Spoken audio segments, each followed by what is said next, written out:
नमस्कार। जय भीम साथियों, दैनिक दस्तक पर आपका स्वागत है। मैं हूं आपका होस्ट जीपी गौतम। बिहार में 3-4 महीने बाद चुनाव होने हैं, लेकिन इससे पहले बहुजन समाज पार्टी ने एक बहुत बड़ा फैसला लेने का काम कर दिया है। और इस फैसले के बाद लगातार सोशल मीडिया पर बहुजन समाज पार्टी की चर्चा हो रही है और खासकर आकाश आनंद ने जो इस समय बयान दिया है वो काफी वायरल हो रहा है, क्योंकि बहुजन समाज पार्टी का ये जो फैसला आया है या कहीं कि बयान आया है, ये आज के डिजिटल युग की जो जरूरत है, यानी कि आईटी सेल, उसको लेकर यह बड़ा बयान आया है। क्या कुछ इसमें कहा गया है और इस बयान के पीछे की जो कहानी है, यानी कि आकाश आनंद ने कहे या बहुजन समाज पार्टी ने ये जो बयान दिया है, इसके पीछे आखिर क्या कारण हो सकते हैं, इस बारे में इस स्टोरी में जानने का प्रयास करेंगे। आपको याद हो, आकाश आनंद महाराष्ट्र में एक बयान देते हैं। उस बयान में वो बहुजन समाज पार्टी के जो कार्यकर्ता हैं, पदाधिकारी हैं, उनसे खुद को परेशान बताते हैं और कहते हैं कि मुझे भी खुलकर काम नहीं करने दिया जा रहा है। और साथ में एक बात और जोड़ते हैं, हम ऐसी व्यवस्था बना रहे हैं या ऐसा सिस्टम बनाने पर हम काम कर रहे हैं जहां पर कोई भी आम कार्यकर्ता अपनी जो बात है वो बहन जी तक डायरेक्ट पहुंचा पाएगा। इस सिस्टम में आमने सामने तो बात नहीं होगी, लेकिन आपकी जो बात है वो बहन जी तक जरूर पहुंच जाएगी। ऐसी व्यवस्था हम आपको बना कर देंगे। महाराष्ट्र में आकाश आनंद ने ये बातें बोली। उसके कुछ दिन बाद एक missed call campaign Akash Anand ji launch करते हैं। उस मिस्ड कॉल के नंबर के जरिए वो जो बहुजन समाज पार्टी के समर्थक थे या कार्यकर्ता थे, उनसे मिस्ड कॉल करवा रहे थे। और उस मिस्ड कॉल के बाद एक एसएमएस उन मिस्ड कॉल नंबर पर जा रहा था और वहां से एक फोरम के जरिए कार्यकर्ता की जो जानकारी है वो जुटाई जा रही थी। और बहुजन समाज पार्टी की जो वेबसाइट है वो भी उन्होंने बनाई थी, नए सिरे से उसको बनाया गया था, डिजाइन किया गया था और उसको लाइव कर दिया गया था। इसी दौरान बहुजन समाज पार्टी का जो यूट्यूब चैनल है वो भी तैयार होता है और उस पर भी लाइव स्ट्रीमिंग चालू हो जाती है। ये जो काम बहुजन समाज पार्टी ने किया, यानी कि डिजिटल क्षेत्र में खुद की उपस्थिति दर्ज करवाने के लिए ये जो भी प्रयास बहुजन समाज पार्टी ने किए, कल इन सभी प्रयासों पर आकाश आनंदी ने ठंडे बस्ते में डालने का काम कर दिया।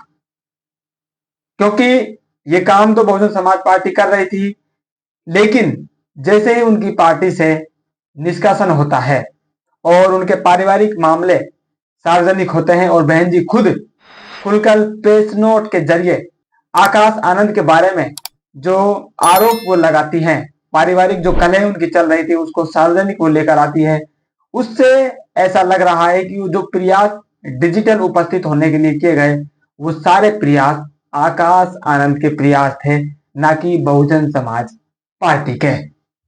अगर वो प्रयास बहुजन समाज पार्टी के होते तो बहन जी बिल्कुल भी उन प्रयासों को बंद नहीं करती, क्योंकि आम लोगों का जो पैसा है, बहुजन समाज पार्टी का जो संसाधन है वो उस पर खर्च हुआ है और उसका सदुपयोग जरूर होना चाहिए था। लेकिन जिस भी कारण आकाश आनंद पार्टी से बाहर हुए, उन कारणों से ऐसा लग रहा है कि जो प्रयास डिजिटली बहुजन समाज पार्टी में किए गए, चाहे वो वेबसाइट बनाना हो, चाहे वो यूट्यूब चैनल को एक्टिव करना हो, चाहे वो मिस्ड कॉल कैंपेन चलाना हो, ये सारे जो प्रयास थे वो आकाश आनंद अपने लिए कर रहे थे, क्योंकि उनके ऊपर आरोप लगा था कि वो पार्टी को हथियाना चाह रहे थे। और एक पूरी जो गैंग थी जिसमें उनके ससुर का बड़ा नाम चल रहा था, वो उनके इस काम में शामिल थे और वो बहुजन समाज पार्टी को हथियाना चाह रहे थे। इसलिए वो डिजिटली एक नई जो व्यवस्था है वो अपने लिए तैयार कर रहे थे, जहां से वो जो कम्युनिकेशन है वो आसानी से कर पाते हैं।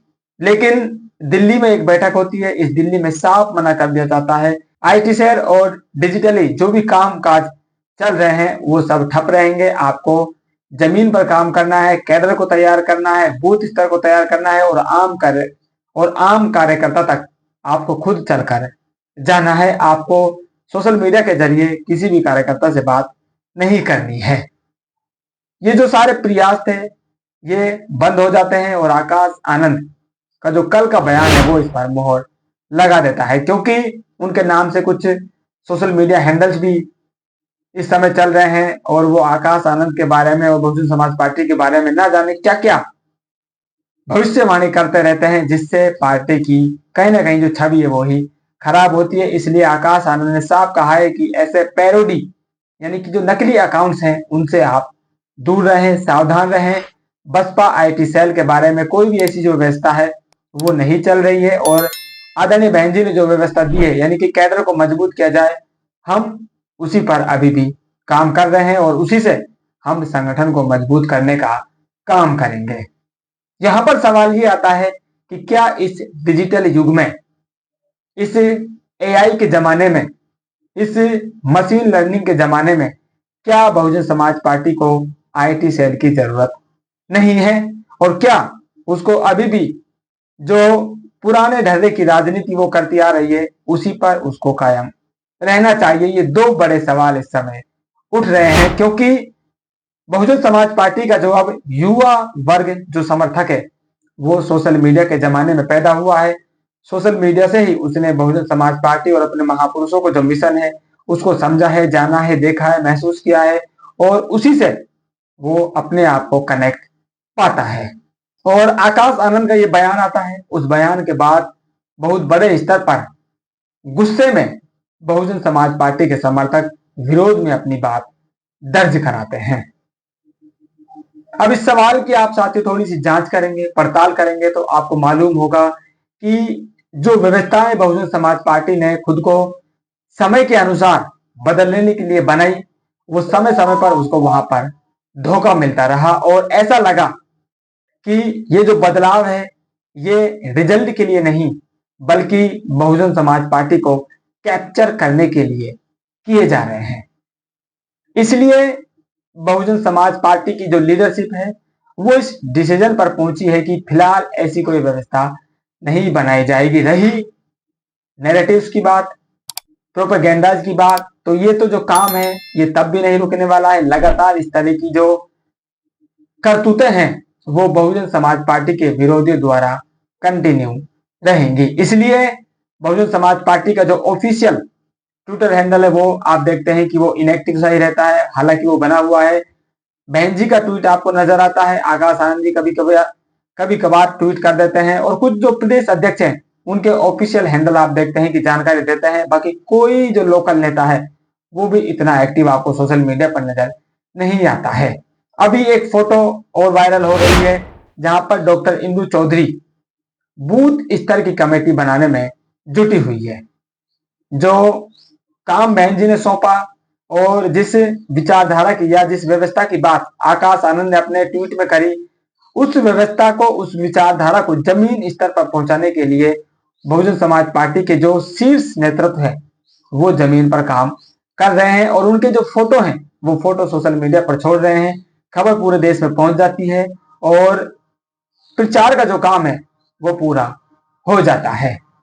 आईटी सेल जैसी व्यवस्था के लिए बहुजन समाज पार्टी के पास फिलहाल ना तो आप कह सकते हैं कि फंड है और ना ही ऐसे लोग हैं और ना ही बहुजन समाज पार्टी के जो वर्तमान संगठन है वो इस तरह की आधुनिक चीजों के लिए तैयार है या वो उसको व्यवस्थित कर सकता है, मैनेज उसको कर सकता है। क्योंकि कैडर कैंप की जो बातें हैं, जो बंद कमरे में बातें हुआ करती थी, वो भी इस जमाने में बाहर आने से बहुजन समाज पार्टी ने बहुत ज्यादा नुकसान झेला है। इसलिए बहुजन समाज पार्टी का जो शीर्ष नेतृत्व है वो छाछ को भी, कहते हैं कि दूध का जला छाछ को भी फूक फूक कर पीता है, वही कहानी इस समय बहुजन समाज पार्टी के साथ हो रही है और जिसका समर्थन भी बड़े लेवल पर बसपा और बसपा नेतृत्व को मिल रहा है।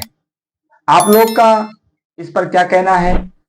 मेरी निजी राय यह है कि बहुजन समाज पार्टी को बदलते समय के लिए खुद को उसमें ढालने के लिए और समर्थकों की, कार्यकर्ताओं की बदलती आवश्यकताओं के अनुसार खुद को ढालना चाहिए और इस टेक्नोलॉजी को अपनी आवश्यकता के अनुसार, ना कि बाजार की व्यवस्था के अनुसार, अपनी जो आवश्यकता है उसके अनुसार जरूर एडॉप्ट करने के बारे में विचार गंभीरता से करना चाहिए और आकाश आनंद ने जो बयान दिया है इस पर भी उनको पुनर्विचार करना चाहिए। आपके जो विचार हैं वो आप कमेंट करके जरूर पहुंचाएं। फिलहाल इस अपडेट में इतना ही, मिलते हैं नई अपडेट में, तब तक के लिए जय भीम।